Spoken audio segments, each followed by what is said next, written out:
AK-12 to pierwsza replika z serii najnowszych karabinków z rodziny AK opracowanych przez LCT Airsoft. Pierwowzór został zatwierdzony w styczniu 2018 roku. W grudniu tego samego roku trafił do służby. W marcu następnego roku, podczas targów IWA w 2019 roku, pojawiła się pierwsza replika LCT Airsoft. Od tej repliki LCT Airsoft zaczęło wprowadzać dynamicznie repliki nowoczesnego uzbrojenia Armii Federacji Rosyjskiej. Szczególnie więc ta replika powinna przypaść do gustu rekonstruktorom nowoczesnej armii rosyjskiej. Karabinek w przeważającej części wykonano ze stali. Poza składaną na lewą stronę z nalową prowadnicą kolby, wszystkie elementy zewnętrzne są stalowe. Jedynie łoże wykonano z wyjątkowo twardego, zbrojonego polimeru.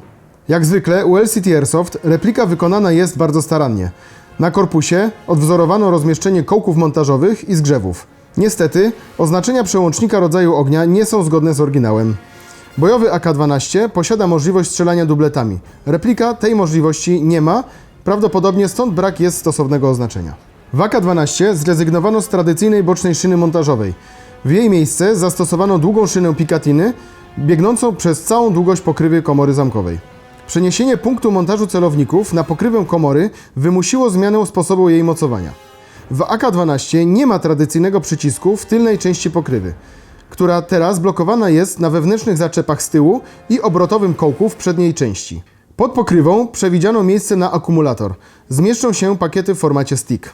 Rolę celownika mechanicznego pełni celownik krzywkowy z przeziernikiem zamiast szczerbinki z dodatkową regulacją pokrętłem.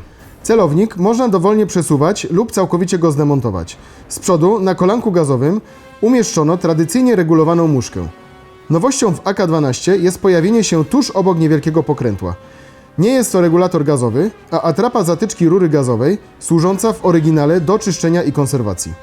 W AK-12 zastosowano nowy wzór chwytu, w którym oryginalnie mieści się niewielki przybornik.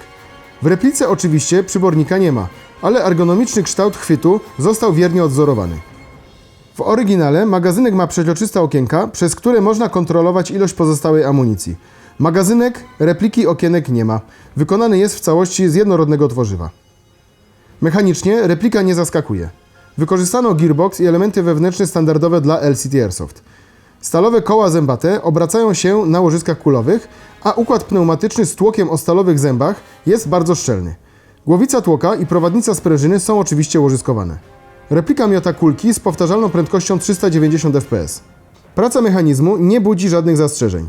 Zasięg i celność są typowe. Elementem wartym skorygowania jest brak stabilizacji przedniego odcinka lufy wewnętrznej, która wyraźnie dzwoni podczas potrząsania repliką. Replika trzyma standard LCT Airsoft, jest świetnie wykonana. Po więcej szczegółów jednak zapraszamy jak zawsze do pełnej recenzji na łamach wmasg.com. Śledźcie też nasz kanał YouTube, ponieważ będzie znacznie więcej tego typu filmików.